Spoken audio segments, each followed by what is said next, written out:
저는 조용태 목사님을 2년 전에 만났었거든요, 처음으로.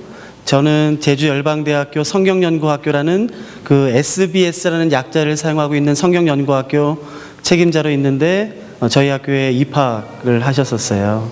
그래서 저희 학교에서 처음 뵀었는데, 오늘 예배 드리면서, 그런 거 다 때려치고, 그냥 목사님이 목회하시는 이 교회 와서 그냥 성도로 살면 좋겠다라는 생각했어요. 너무너무 목사님 행복했습니다. 사실 목사님이 제가 책임 맡고 있는 학교에 오셔서 처음으로 이제 그 앞에 모셔서 마이크를 드렸을 때 왜 오셨습니까? 목사님 같은 분이 어떻게 이런 곳을 오셨나요? 질문을 했을 때 목사님께서 하셨던 말씀을 제가 아직도 기억해요. 내가 일평생 목회를 했고 은퇴했지만 내가 하나님 말씀 더 알고 싶어서 왔다. 그 말씀이 저희한테는 충격적이었어요.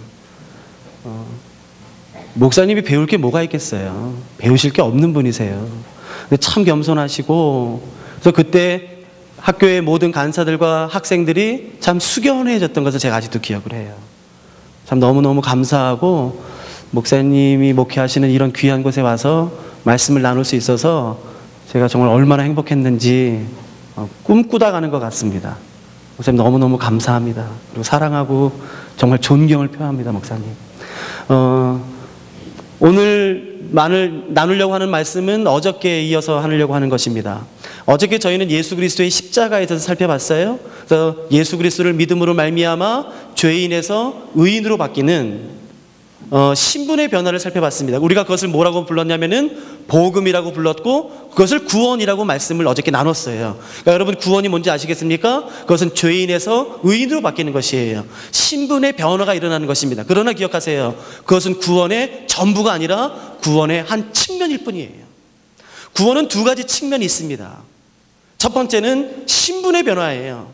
예수를 믿는 즉시 죄인에서 의인으로 신분의 변화가 일어나는데, 이것은 두 번도 필요 없습니다. 일평생에 딱 한 번이면 되는 것이에요.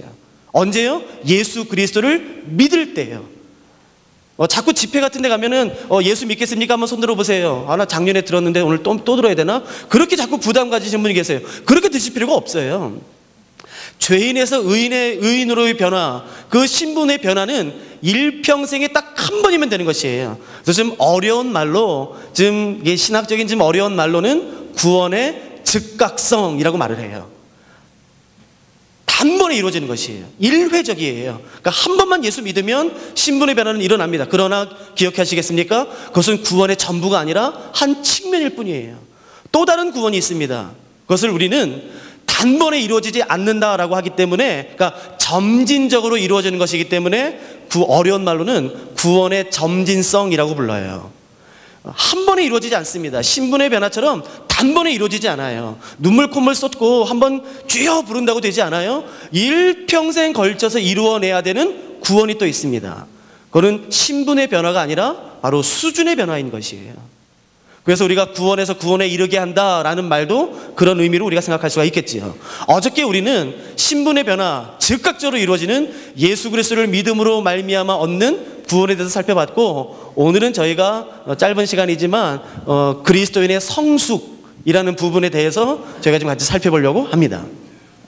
사도 바울은 우리가 가지고 있는 신약 성경 27권 가운데 13권을 기록했어요. 히브리서가 사도 바울이 기록했느냐 기록하지 않았느냐라는 논란이 있지만 히브리서를 제외하고 13서신을 사도 바울이 기록했습니다. 그 사도 바울이 13서신을 기록할 때마다 이런 표현을 잘 써요. 내가 너희를 생각할 때마다 감사하다. 내가 너희를 생각할 때마다 기쁘다라는 표현을 잘 써요. 데살로니가 교회도 그렇게 썼지요. 내가 너희 데살로니가 교회 성도들을 생각할 때마다 너무 감사한 것은 너희의 믿음이 아가야와 온 마게도냐에 퍼졌다. 믿음의 본이 되었다. 그러니까 내가 너희들을 생각할 때마다 하나님한테 얼마나 감사한지 몰라. 로마서에도 그 말이 있어요. 내가 너희 로마 교회 성도들을 생각할 때마다 너무너무 감사하다. 너희 믿음이 얼마나 대단하고 놀라운지 내가 너희를 생각할 때마다 내 주 하나님께 정말 감사하다 라는 표현을 해요. 그러니까 사도 바울은 13서신을 기록하는 동안에 몇 서신에는 그 말씀이 없지만 일반적으로 내가 너희 성도들을 생각할 때마다 감사하다 그런 말을 잘 해요. 고린도 교회에 보낸 편지에도 사도 바울이 그렇게 말하고 있습니다. 한번 어떻게 말하는지 한번 살펴보시겠습니까? 고린도전서 1장 4절 말씀입니다.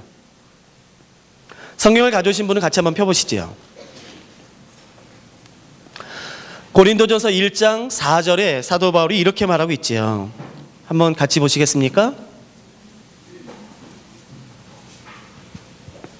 신약성경 고린도전서 1장 4절에 사도 바울은 고린도 교회 편지를 쓰면서 이렇게 말하고 있습니다. 제가 읽겠습니다.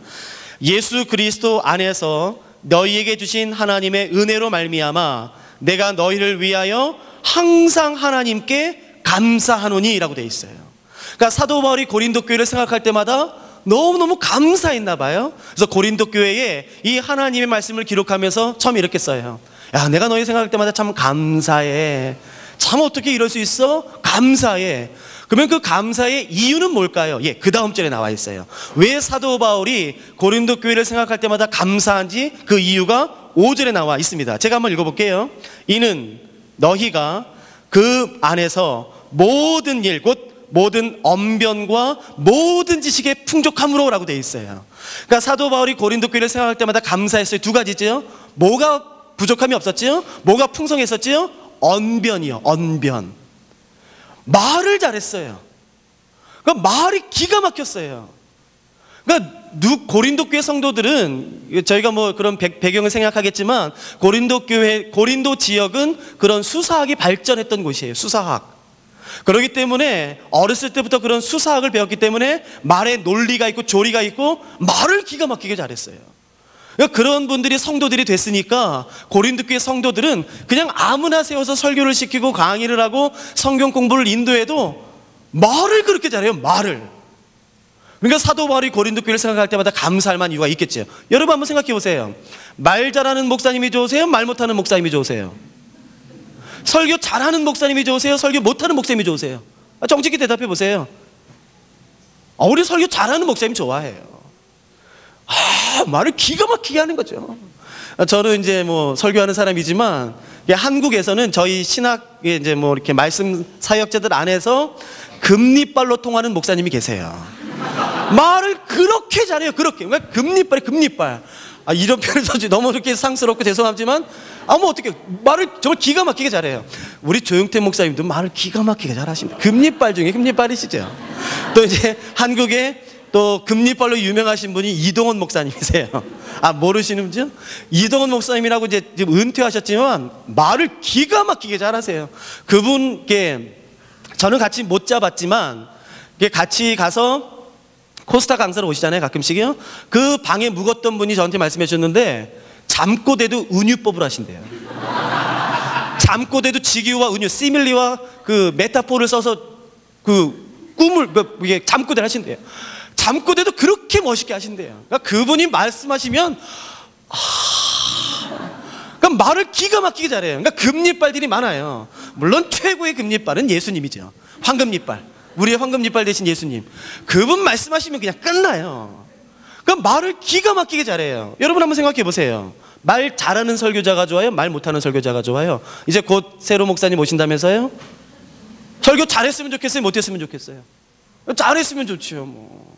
그런데 고린도 교회를 생각해 보세요. 고린도 교회는요, 사역자, 교역자, 말씀 전하는 자만 말을 잘한 게 아니라 그냥 아무나 세워도 설교를 기가 막히게 잘해요.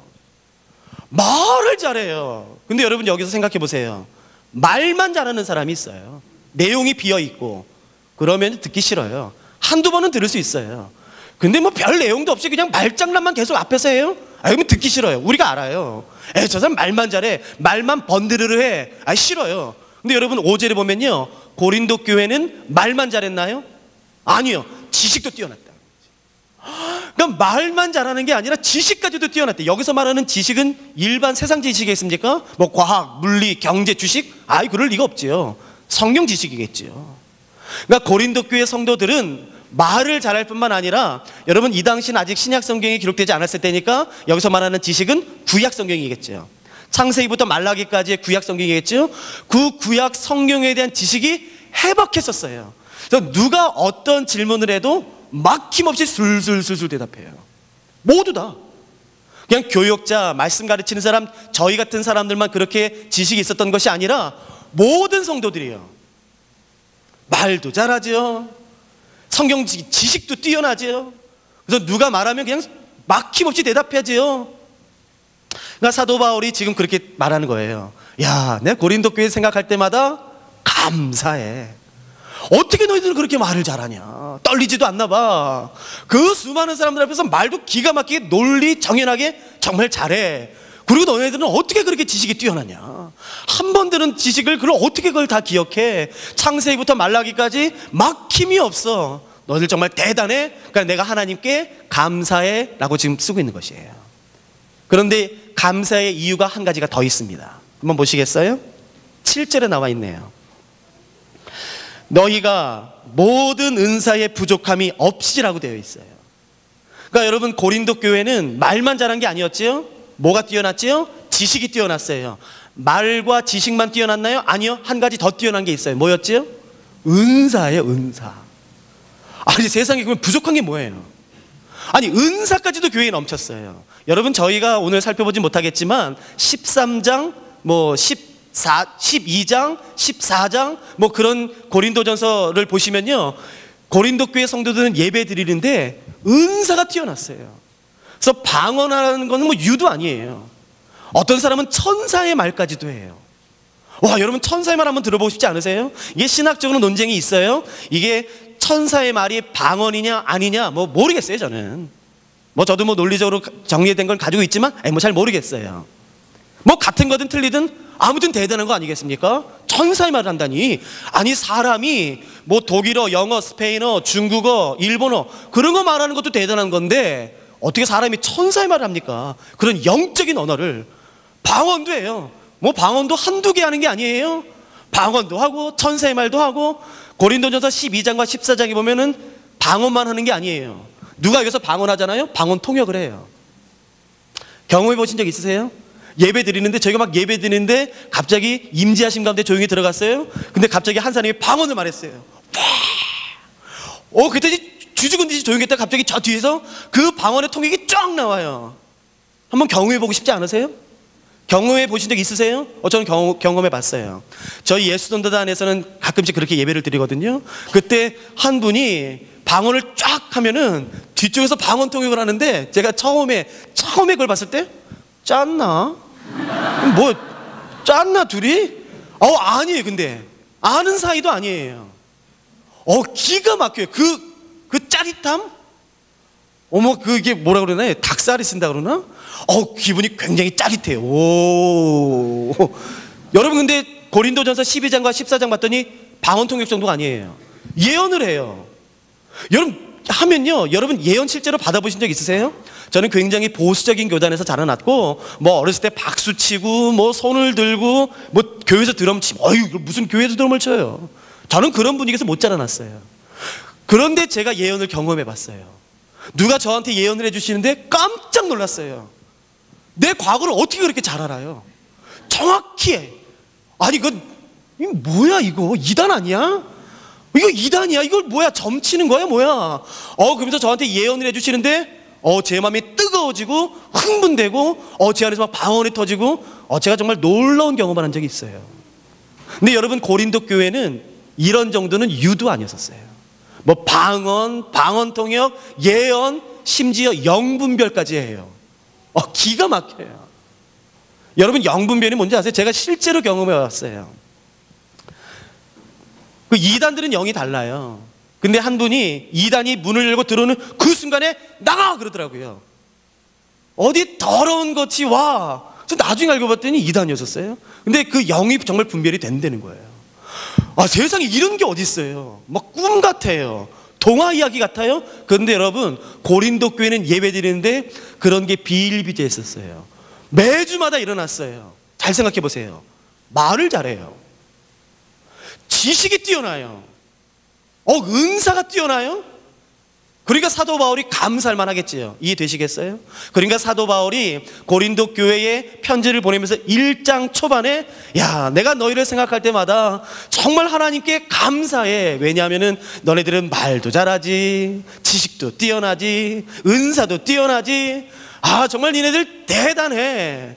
그렇게 시작하는 것이에요. 그런데 이해할 수 없는 한 구절이 바로 뒤에 나와요. 3장 1절입니다. 이 말씀은 반드시 앞에 1장과 함께 보셔야지만 되는 말씀이에요. 이해할 수 없어요. 3장 1절에 사도 바울이 고린도 교회를 향해서 이렇게 말하는 것입니다. 제가 읽어볼까요? 형제들아, 내가 신령한 자들을 대함과 같이 너희에게 말할 수 없어서 육신에 속한 자, 곧 그리스도 안에서 어린아이들을 대함과 같이 하노라 라고 말하는 것이에요. 여러분, 고린도 교회가 어떤 성도인지 아시겠어요? 말 잘하는 사람들이에요. 지식이 뛰어난 사람들이에요. 성경에 해박한 지식을 가지고 있는 사람들이에요. 그뿐인가요? 아니요. 은사가 뛰어난 사람들이에요. 방언이 터지고 예언이 터지고 방언 통역이 나오고 영분별하고 지식의 은사와 믿음의 은사가 있는 그런 대단한 교회예요. 근데 사도 바울이 이렇게 말해요. 야야, 내가 너희를 좀 신령한 자처럼 대하고 싶다. 내가 너희를 좀 어린아이가 아닌 그리스도 안에서 청년처럼 어른처럼 대하고 싶은데 내가 그러지 못해서 답답하다. 니네 아냐? 니네는 아직도 어린아이야. 니네 알아?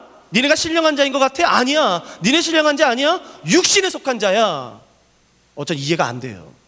여러분, 도대체 이 고린도 교회 성도들, 말 잘하고 성경에 대한 해박한 지식이 있고 은사가 뛰어난 사람들이 신령한 사람이 아니라면 도대체 신령한 사람은 누구예요?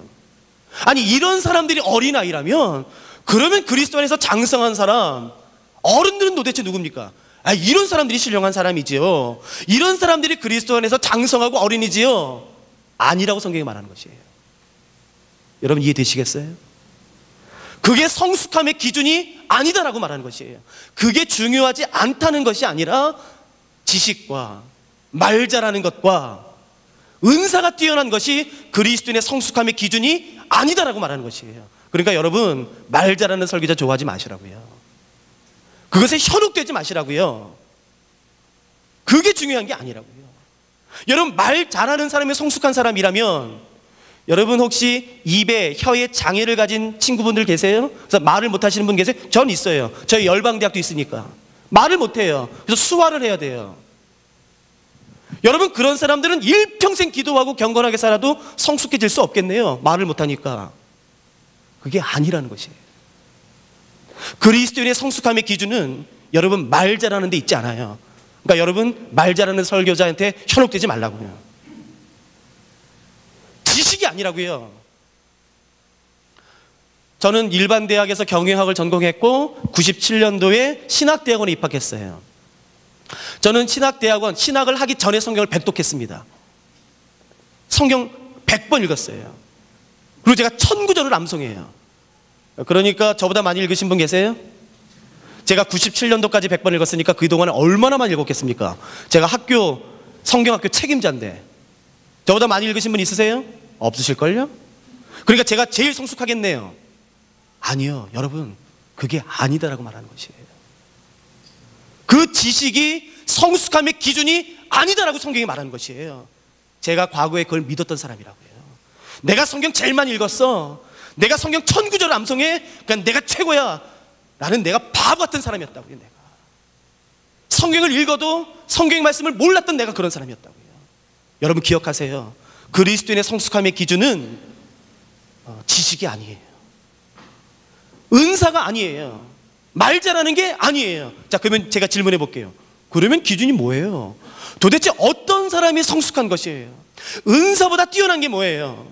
말 잘하는 것보다 뛰어난 게 뭐예요? 지식보다 뛰어난 게 뭡니까? 예, 그래서 사도 바울이 이 고린도전서 안에 그래, 은사보다 뛰어난 게 있어. 은사보다 더 중요한 게 있단다. 방언, 그거보다 더 중요한 게 있어. 지식, 그것보다 더 중요한 게 있단다 라고 고린도전서 안에서 말하고 있는 것이에요. 눈치채셨어요? 몇 장일까요? 13장입니다. 같이 보시겠습니까? 그래서 이 유명한 13장이 여기 들어와 있는 것이에요. 고린도전서 13장. 우리는 자꾸 이 본문을 주일학교 설교로만 생각해요. 아니에요.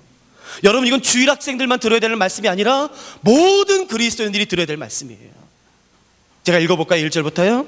내가 사람의 방언과 천사의 말을 할지라도예요.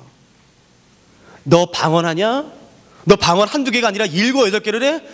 대단해, 대단해. 야야야, 너는 방언이 아니라 천사의 말도 해? 우와, 너 대단하네. 근데 이렇게 말하는 것이에요. 그러나 사랑이 없으면 네가 하는 모든 방언, 그 천사의 말, 그 소리나는 구리야, 울리는 꽹과리야, 아무 의미 없어. 시끄럽기만 해. 그렇게 말하고 있는 것이에요. 제가 2절 읽어볼까요? 내가 예언하는 능력이 있어 모든 비밀과 모든 지식을 알고 라고 되어 있습니다. 너 예언할 수 있니? 네가 그냥 손을 얹고기만 기도하면 그 사람의 과거가 보여? 그 사람의 현재 문제가 보여? 그래서 어떻게 되는지 그게 환상으로 보이니? 대단하다. 넌 어떻게 그런 은사를 받았냐? 정말 박수 받을 만해. 야야야, 그래서 너는 은밀한 비밀도 아냐? 정말 대단해. 어떻게 사람이 그런 은밀한 비밀을 알아? 그러나 사랑이 없으면 아무것도 아니야 라고 지금 사도 바울이 말하는 것이에요. 너 산을 옮길 만한 믿음이 있냐? 이거 대단하지 않아요? 요거는요, 산을 옮기면 내가 기도했더니 산이 옮겨졌어요? 여러분 생각해 보세요. 저희가 이제 뭐 30분 뒤면 이거 예배 다 끝나거든요. 예배 다 끝난 다음에 여러분들이요 다 이 길 건너서 가셨어요. 그 다음에 한 30분 있다가 우리 다시 오늘 예배 드릴까? 그래서 다시 교회에 왔더니 이 교회 본당 건물이 한 50m 옆에 가 있어요. 30분 만에 실제로 그런 일들이 일어났어요. 이 교회 본당 건물이 30분 만에 정말 눈에 뭐 씌인 것처럼요 옆으로 가 있어요. 50m가. 이거 어떻게 된 거야? 이게 어떻게 이런 일이 일어날 수 있어? 이게 어떻게 30분 만에 이 건물이 옮겨질 수 있어? 그렇게 의아해하고 있는데 갑자기 한 자매님이 머리를 날리면서 나오세요. 그래서 왜? 내가 옮겼어, 기도해서. 왜? 또 옮겨줘? 근데 정말 그 자매님이 기도해서 옮겼어요. 정말 옮겼어. 그러면 여러분 어떻게 하실래요? 대단한데, 야, 나 기도 한 번만 해줘. 기도 한 번만 해줘. 안 그러시겠어요? 얼마나 대단해요. 산을 옮길 만한 믿음이 있는데, 근데 사도 바울이 성경에서 뭐라고 말씀하는지 아시겠어요? 너 산을 옮길 만한 믿음 있냐? 대단해, 대단해. 그러나 사랑 없으면 너 그거 아무것도 아니야. 성경에서 말하는 것이에요. 3절 읽어볼까요? 이건 좀 더 충격적이죠? 내가 내게 있는 모든 것으로 구제하고 해요. 내 몸을 불사르게 내줄지라도입니다. 얼마나 뜨거운 열정과 헌신입니까? 얼마나 뜨거운 헌신이에요. 새벽부터 밤늦게까지 남을 위해 봉사하는 것입니다. 심지어 자기의 생명과 재산까지도, 돈, 재정까지도 다 남에게 바치는 것이에요. 그런데 이렇게 말하는 것이에요. 너 다른 사람 구제하냐? 네가 네 몸을 다른 사람에게 불살하게 내어줄 정도의 사랑과 헌신이 있냐? 너 그래도 그 마음 중심에 사랑이 없으면 너 그 모든 것 아무것도 아니야 라고 말하고 있는 본문이 고린도전서 13장인 것이에요. 지식보다 더 중요한 게 뭔지 아시겠습니까? 여러분, 은사보다도 더 중요한 게 뭔지 아시겠습니까? 말 잘하는 것보다 더 중요한 게 뭔지 아시겠습니까? 그건 사랑이에요, 사랑. 그렇다고 은사를 무시하란 말이 아닙니다. 12장과 14장에는 더 큰 은사를 사모하라 라고 나와 있어요. 여러분, 방언하도록 기도하십시오. 예언의 은사가 여러분에게 주어지도록 기도하세요. 지식의 은사가 주어지도록 기도하셔야지만 돼요. 말 잘하는 거 기도하셔야 돼요. 그러나 검이 머물면 안 되는 것입니다. 그것보다 더 근본적인 것이 있고 더 중요한 것이 있는 것이에요. 그게 바로 사랑이에요. 그러면 도대체 사랑은 뭔가요? 사랑이 뭔지 그래서 그 다음에 설명하고 있는 것이에요. 4절이요.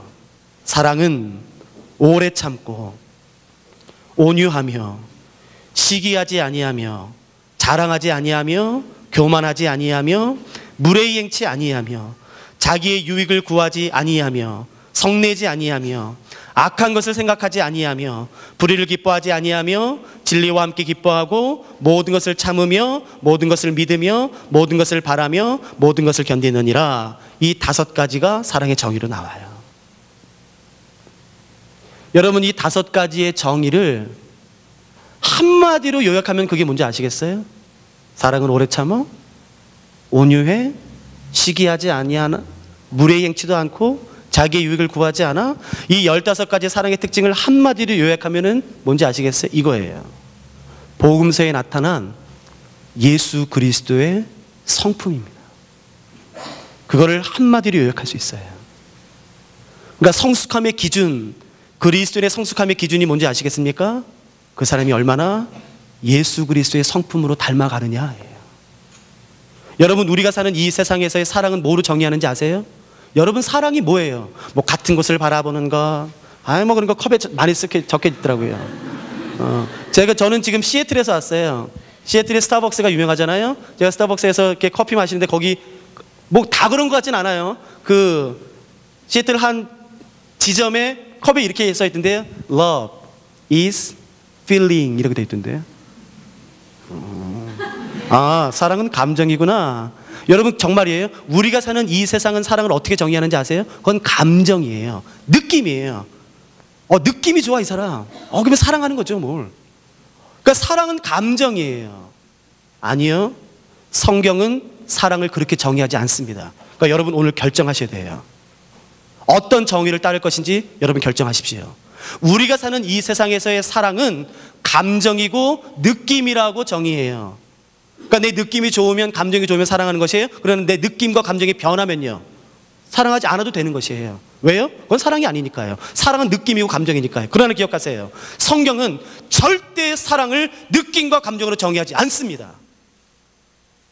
성경은 사랑을 어떻게 정의하는지 아시겠어요? 여러분, 요한 1서에 이렇게 돼 있어요. 하나님은, 혹시 그 다음 말씀 기억하시는 분? 하나님은 사랑이시라. 그러니까 하나님이 사랑이세요. 사랑이 바로 하나님이세요. 그렇기 때문에 사랑의 가장 중요한 속성은 느낌도 아니고 감정도 아니고 이것입니다. 사랑은 인격이에요. 여러분, 인격이 뭔지 아시겠어요? 인격 쉽습니다. 지, 정, 의예요.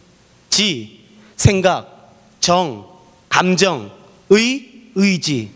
그렇기 때문에 사랑은 인격이기 때문에, 사랑은 무엇이냐면은 다른 사람을 인격적으로 존중해 주는 것이 사랑이에요. 다른 사람의 생각, 다른 사람의 감정과 의지를 존중해 주는 것이 사랑입니다. 그냥 반대는요, 다른 사람의 생각과 감정과 의지를 무시하는 게 여러분 사랑이 아니에요. 기억하실 수 있으시겠습니까? 사랑은 느낌도 아니고 감정도 아니에요. 사랑의 가장 중요한 속성은 인격이에요. 인격. 그러니까 여러분, 이것은 인격적인지 비인격적인지 한번 생각해 보세요. 우리가 그런 거 많이 말하더라고요. 이 사람 정말 인격적이야. 어떻게 그렇게 말하는 게, 행동하는 게 이렇게 인격적일 수 있어? 대단해. 이 사람 정말 비인격적이야. 정말 못됐어. 정말 비인격적이야. 어떤 기준으로 말씀하세요? 지정의예요. 다른 사람의 생각과 감정과 의지를 존중해 줄 때 우리는 인격적이라 말하고, 무시당할 때 비인격적이라고 말을 해요. 그러니까 이것은 인격적일지 비인격적일지 한번 생각해 보세요. 네가 뭘 알아? 네가 밴쿠버 온 지 몇 년 됐어? 네가 교회 나온 지 몇 년 됐다고 이래? 그냥 시키는 대로 좀 해. 이거는 인격적일까요, 비인격적일까요? 너 엄마가 시키는 대로 해. 너는 세상을 몰라. 그냥 엄마가 가라는 대학교 그리고 가고 꽉 가. 그냥 너는 세상을 몰라. 부모님들 대답해 보세요. 이거 인격이에요, 비인격이에요? 그러면서 부모님들이 꼭 하는 말이 뭔지 아세요? 그때 다 너 사랑해서 그래. 여러분, 그때 자녀들이 이렇게 막, 죄송합니다, 그건 사랑 아니에요. 착각하지 마십시오. 성경 어디도 그걸 사랑이라고 말하지 않아요. 그건 비인격적인 것입니다. 그건 이기적인 것이에요. 그건 절대 사랑이 아니에요. 사랑의 가장 중요한 속성은 인격적인 것이에요.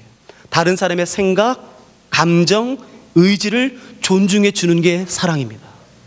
내가 선물을 줘요? 네가 뭔데 내가 주는 선물을 안 받아? 네가 뭔데 내 선물을 안 받아? 여러분, 이거 사랑이에요, 아니에요? 아니에요. 그러면서 관계가 깨져요. 왜 사랑의 관계가 깨지나요? 비인격적으로 대하기 때문에 깨지는 것이에요. 답은 명확해요. 사랑의 가장 중요한 속성은 인격적입니다. 다른 사람의 생각, 다른 사람의 감정, 의지를 존중해 주는 게 여러분 인격적이에요. 그분이 바로 예수 그리스도세요. 여러분, 예수님은 온유하세요. 그분은 우리를 인격적으로 존중해 주세요. 내가 느끼는 감정을 존중해 주세요. 여러분, 교회에서 이렇게 무슨 일할 때마다 우시는 분 있죠? 기도할 때마다 울고, 말씀 들을 때마다 울고. 짜증나지 않으세요? 이런 말 하지 않으세요? 지금 그만 좀 울어, 그만 좀. 넌 또 우냐, 또 울어. 짜증나, 짜증나. 그거 어떻게 해요? 그 사람에겐 감정이 그런 걸. 여러분 한번 생각해 보세요. 예수님이 우리가 울 때마다, 기도하러 왔는데 울 때마다 하나님이 너 또 울어? 지겨워. 야, 너 아니어도 지금 60억의 인구 가운데 지금 나한테 우는 사람 정말 많어. 그러니까 그만 울어. 뚝뚝뚝. 예수님이 나한테 그렇게 말씀하신 적 한 번에 있는 사람 없어요. 왠 줄 아세요? 그분이 인격이시기 때문에 그래요. 그분이 내 생각을 존중하세요. 여러분, 그래서 우리가 죄질 수 있는 거예요. 그게 얼마나 놀라운 건 줄 아세요? 그분이 내 생각을 무시해버리시면요, 내 생각을 짓밟아버리면 죄도 못 지는 거예요. 여러분, 그분이 인격이세요. 그래서 그분은 내 생각, 감정, 의지를 존중해 주세요. 저는 개인적으로 가장 좋아하는 성경 구절 중에 하나가 요한계시록 3장 20절 말씀입니다. 여러분 다 아세요. 예수 그리스도께서 라오디게아 교회에 하신 말씀이에요. 볼지어다 내가 문 밖에 서서 문을 두드리노니 누구든지 내 음성을 듣고 문을 열면 내가 들어가 그로 더불어 먹고 그는 나로 더불어 마시리라. 먹고 마시리라. 정말 유명한 말씀이죠. 여러분, 그 라오디게아에 하셨던 요한계시록 3장 20절 말씀은 그림으로도 유명합니다. 아마 믿지 않는 사람들도 그 그림은 다 봤을 거예요. 보셨죠? 그 예수님이 문 밖에 서서 문을 두드리는 모습이에요. 저는 그 그림 싫습니다. 저는 정말 싫어요, 그 그림. 왠 줄 아세요? 여러분, 그 그림은 하나같이 뭐가 없는 줄 아세요? 문고리가 없어요. 아니요, 여러분, 성경 본문에 내가 문 밖에 서서 문고리가 없는 문을 두드리노니 그런 말이 없다고요. 그런 말이 없어요. 그러니까 여러분, 문고리를 크게 그려야 돼요. 문고리를 그려야 된다고 저는 강력히 그렇게 생각해요. 근데 여러분 생각해 보세요. 예수님이 문 밖에 서서 문을 두드리세요. 한 번 두드리고 문을 안 여니까 그냥 가시는 것이 아니라 계속 두드리세요. 그러니까 예수님이 그 안에 들어가셔야 될 충분한 이유가 있겠지요. 그러니까 계속 문을 두드리겠지요. 여러분, 우리 같으면 어떻게 하겠습니까? 그 안에 들어가서 뭔가를 말해야 될 마땅한 이유가 있다면 어떻게 하시겠습니까? 문 하다가 뭐 안 열면 얘 발로 뻥 치고 들어갈 거예요. 야야야, 너 그거 잘못했어. 빨리 제대로 해. 여러분 안 그러시겠어요? 여러분, 근데 예수님 절대로 안 그래요. 문 열 때까지 기다려주시는 분이 예수님이세요. 여러분, 그분은 아세요? 이걸 꼭 기억해 주시겠습니까? 예수님은 절대로 무례하지 않아요. 내 인생에 한 번도 그분이 무례하게 하신 적이 없어요. 저는 이 진리를 깨닫기 전에 저에게 중요한 것은 옳고 그름이었어요. 옳고 그름. 근데 여러분 보세요. 예수님 문을 두드리다가 안 열면 들어가서 옳고 그름을 말씀하시는 게 중요해요? 아니요. 예수님에게는 옳고 그름보다 더 중요한 게 있었어요. 옳고 그름보다 더 중요한 게 뭐냐면 바로 예의입니다. 예수님이 우리한테 예의를 지켜주시는 분이세요. 예수님은 절대로 무례히 행치 아니하세요. 근데 우리는요, 무례히 행해요. 예의보다 더 중요하게 여기는지 그게 뭔지 아세요? 옳고 그름이에요. 옳고 그름을 위해서는요, 예의도 없어요.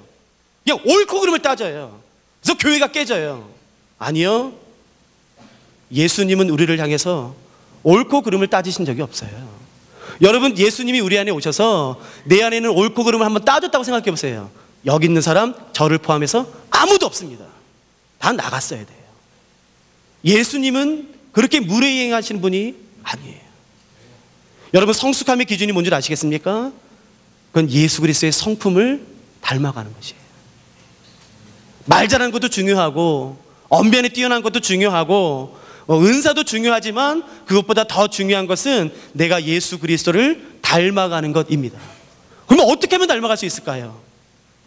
여러분, 굉장히 재미있는 것은 오늘 고린도전서 13장에 나와 있는 이 사랑의 특징이 일관되게 갈라디아서 5장에 또 나옵니다. 근데 거기는 사랑의 특성으로 나오지 않고 무엇의 열매로 나와요. 무엇의 열매인지 아시겠습니까? 예, 성령의 열매로 나와요.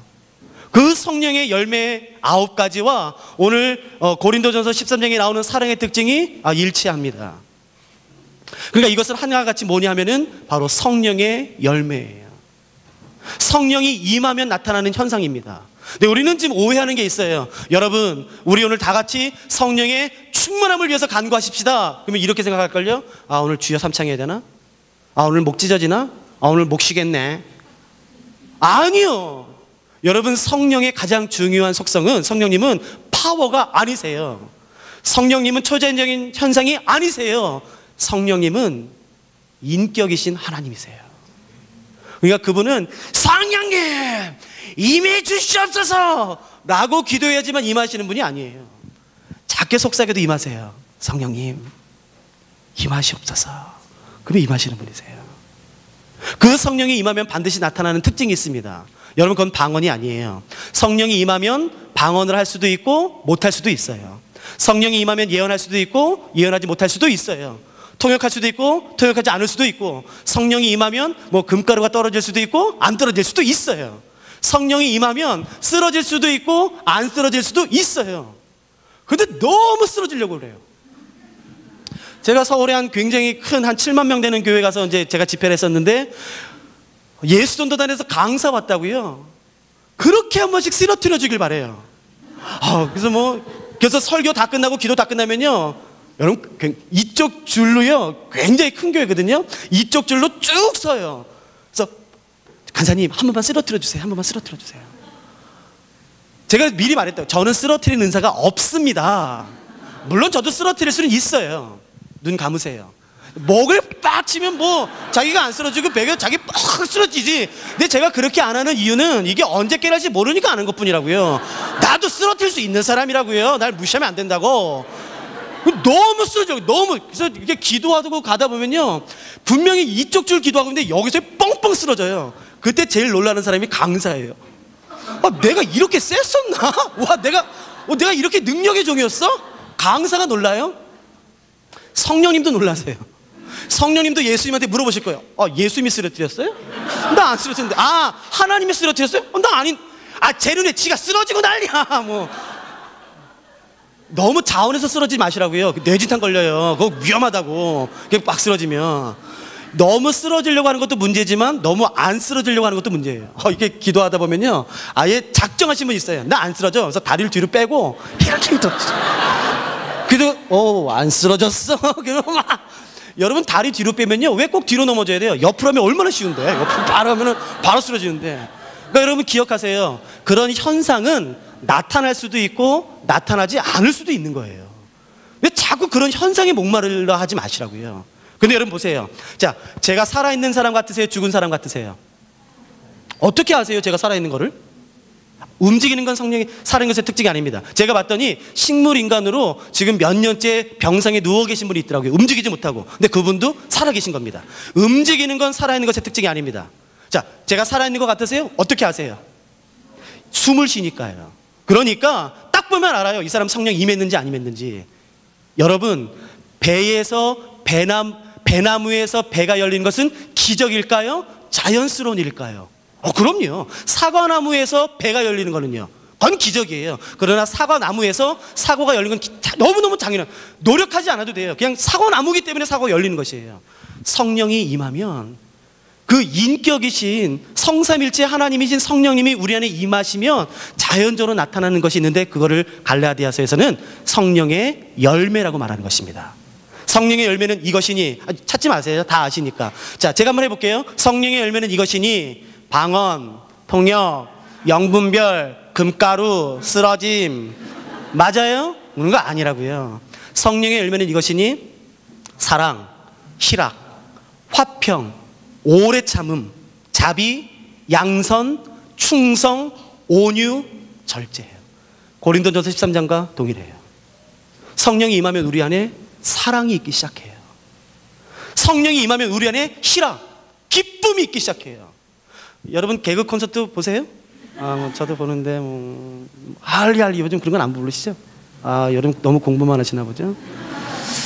그것도 보셔야 되는데, 아메리카노도 좀 보셔야 되는데, 하여튼 모르시는 분은 할 수 없지만, 아무튼 저는 사마귀 유천을 좋아합니다. 너무 재밌어요. 그게 좀 약간 너무 야하긴한데 너무 재밌어요. 그래서 또 보고. 근데 같은 거를 두어 봐도 재밌더라고요. 근데 같은 거를 3-4번 보면은 재밌긴 한데, 그렇게 10번도 본 적 있어요. 같은 거를요. 근데 재미없어지더라고요. 여러분 왜 그런지 아세요?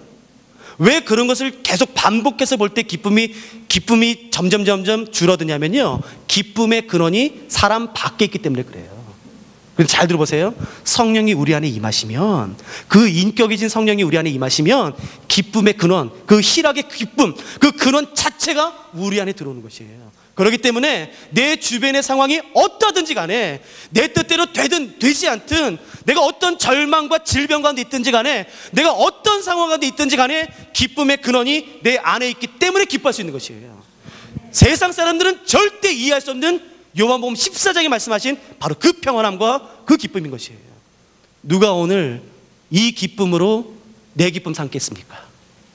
내가 언제까지 내 밖에 있는 기쁨, 그래서 내 기도 제목이 내 뜻대로 잘 되면 기뻐지고, 나한테 그냥 이렇게 좋은 말만 해주면 내가 기뻐지고, 내 주변 상황이 내 뜻대로 되지 않으면 또 슬퍼지고 원망하고, 여러분 그렇게 하다 조증과 우증 걸려요. 아니요, 성경에서 말하는 그 성령의 열매는요, 그 희락의 기쁨이 우리 중심 안에 들어오는 것이에요. 그래서 주변 상황이 어떠하든지 간에 기뻐할 수 있는 것입니다. 사랑, 희락, 화평, 오래 참음, 자비, 양선, 충성, 온유, 절제예요. 절제. 여러분 냉장고에 유명한 연예인 사진 붙여놓는다고 절제되지 않아요. 그 냉장고 보면 열더라고. 그거 안 열려고 그 냉장고에 그 연예인 사진들 이렇게 몸매 좋으신 분들 많이 붙여놓잖아요. 나는 이런 애들이 싫어. 떼버리고 먹더라고. 아니요, 절제는 그렇게 되지 않아요. 뭐 여러분 다 아시잖아요. 표정 보니까 그런데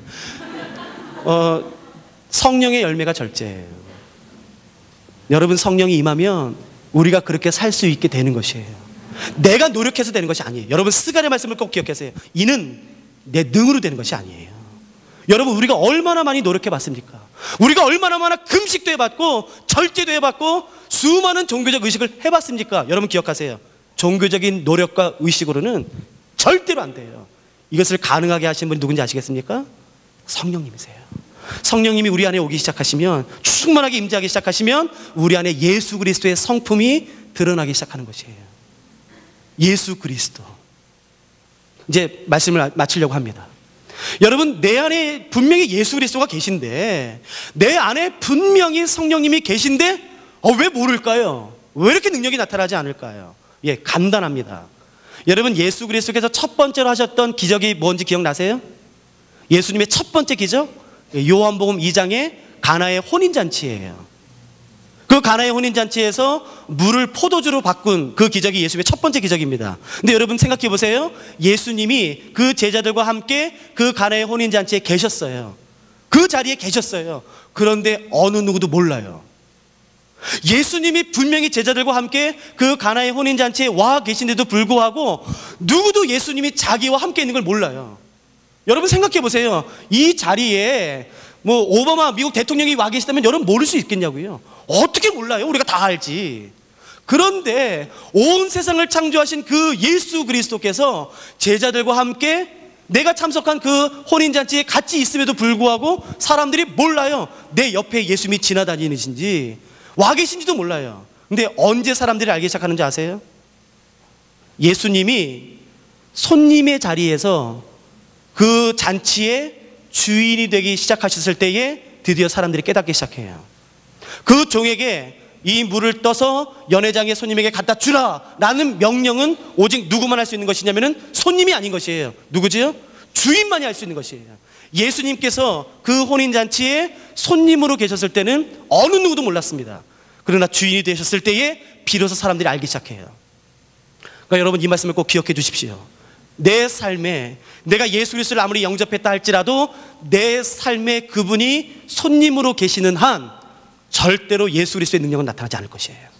누구도 내가 예수 믿는 사람인지 모를 거예요. 내 안에 예수 그리스도가 드러나길 원하세요? 예수 그리스도의 능력이 드러나길 원하세요? 예, 방법이 있습니다. 예수님이 내 삶에 손님으로 계시는 것이 아니라 주인이 되기 시작하실 때예요. 저는요 강의를 좀 많이 다니거든요. 강의를 다니면 이번에는 저기 목사님께서 여기 호텔을 잡아주셨어요. 근데 한국이든지 외국이든지 다른 데 가면은 꼭 그 장로님이나 권사님 집에 저를 데리고 가시는 경우가 있어요. 그래서 같이 머물면서 뭐 2층 한 채를 내주시거나 뭐 그렇게 내주셔서 같이 그 집에 머물게 하실 경우가 있어요. 여러분 그러면은요 그 장로님이나 권사님이 저한테 항상 하시는 말씀이 있어요. 어느 나라를 가든 뭐라고 말씀하시는지 아세요? 내 집처럼 편히 계세요. 간사님 내 집처럼 정말 편안히 마음껏 편안히 계세요. 제가 정말 제 집처럼 한번 해볼까요? 네, 정말 해봐. 저는요, 여러분은 상상하지 마세요. 뭐 저 상상해봤자 뭐 별 볼일 없으니까. 저는 샤워할 때 옷을 밖에다 놓고 가요. 상상하지 말라니까요. 뭐 아우라고 할 필요까지는 없잖아요. 하여튼 저는 옷을 밖에다 놓고 샤워만 하고 닦고 나와서 밖에서 옷을 입는다고요. 내가 정말 내 집처럼 한번 해봐요. 여러분, 정말 제가 그렇게 하면은 그 장로님, 권사님, 그 자녀들이 저를 뭐라 그러겠습니까?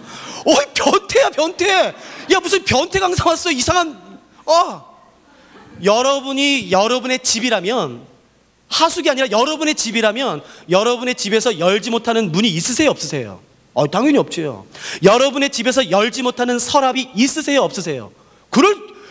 다 열지요. 한번 내 집처럼 한번 해봐요.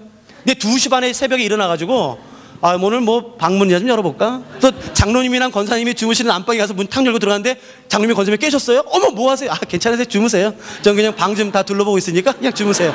저는 옆에 지금 서랍이 뭐가 있나, 뭐 귀중품 얼마나 있나 제가 한번 보려니까 그냥 편히 주무세요.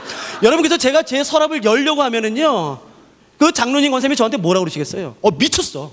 이상한 강사 와가지고 미쳤어. 안 그러시겠어요? 저한테 분명히 이렇게 말했다고요. 내 집처럼 편히 계세요.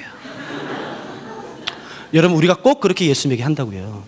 제가 웃기려고 말했겠습니까? 아니요. 여러분, 우리가 주일날 수도 없이 주님에게 고백하는 게 이것이에요. 나의 주인이 되시옵소서. 내 왕이 되시옵소서. 내 하나님 되시옵소서. 수도 없이요. 근데 그래서 정말 여러분, 예수님이 꽤나 순진하신 분이에요. 우리 말을 고지고대로 들으시는 분이라고요. 그래서 예수님이 그래? 알았어. 내가 네 삶 왕이 될게. 짠, 왕으로 임하세요. 어머, 뭐 하세요? 내가 너의 삶의 주인 왕이 되라면, 그걸 말 그대로 고지고대로 들으시면 어때요? 그냥 예의지. 그냥 찬양으로 한 거지. 그냥 기도로. 그걸 고지고대로 들으시면 어떡해요? 여러분, 또 그러실래요? 둘 중에 하나를 포기하세요. 예수님이 내 삶에 드러나길 원하신다면, 그 능력이 내 삶 가운데 드러나길 원하신다면, 예수 그리스도가 내 삶의 손님이 되시면 안 돼요. 주인이 되셔야지만 됩니다. 여러분, 그럴 때에 내 안에 예수 그리스도의 능력이 나타나기 시작하는 것이고 예수 그리스도의 성품이 나타나는 것입니다. 이것을 가능하게 하신 분이 누군지 아시겠습니까? 성령님이세요. 성령이 임하시면 사랑, 희락, 화평, 오래 참음, 자비, 양선, 충성됨, 온유, 절제가 우리 안에 자연스럽게 내가 노력하지 않아도 열매로 맺히기 시작하는 것이에요. 성령님이세요. 누가 오늘 이 성령님을 간구하시겠습니까? 여러분, 목소리 주여 삼창한다고 그분이 임하시는 게 아니에요. 그렇게도 임하시지만 그렇게 안 하셔도 임하세요. 성령님, 내게 임하시옵소서. 내 왕이 되시옵소서. 이번엔 속이지 않을 테니까 임하세요. 내 정말 왕이 되세요. 내 주인이 되세요. 여러분, 그때 우리 안에 예수 그리스도의 모든 것이 드러나게 될 것입니다. 기도하십시다. 하나님, 주의 몸된 사랑하는 이 교회에 와서 3일 동안 주의 말씀을 나눌 수 있는 영광과 특권을 주셔서 감사합니다. 하나님, 이 교회를 주의 날개 아래 숨겨주시고 6월절 어린 양 되신 그 예수 그리스도의 보혈로 덮어주셔서 하나님, 이 교회를 강건하게 붙잡아 주시기를 간구합니다. 민수기 6장의 대제사장 아론이 이스라엘 백성들을 향해서 했던 그 축복의 기도로 제가 이 귀한 하나님의 사람들을 축복하고 싶습니다. 주 여호와는 이들에게 복을 주시며 지키시기 원하시며 주의 얼굴빛을 드사 이들을 비춰주시옵소서. 그래서 이들이 어디를 가든지 갈등의 상황이든 결정의 상황이든 갈림길의 상황에서 주의 뜻을 구할 때마다 주 여호와께서는 주의 음성을 숨기지 마시고 주의 얼굴을 숨기지 마시고 주의 얼굴빛을 비춰주시며 주의 세밀한 음성까지도 들을 수 있도록 인도하여 주시기를 간구합니다. 하나님, 우리 가운데 죄를 미워할 수 있는 마음을 주시옵소서. 우리 가운데 주 예수 그리스도께, 하나님에게 종교적인 의식으로 다가가는, 종교적인 열심으로 다가가지 않도록 도와주시고 살아계신 하나님에게 친밀함으로 다가갈 수 있도록 우리의 모든 삶을 인도하여 주시옵소서. 감사합니다. 사랑하는 예수 그리스도의 이름으로 함께 기도드렸습니다. 아멘.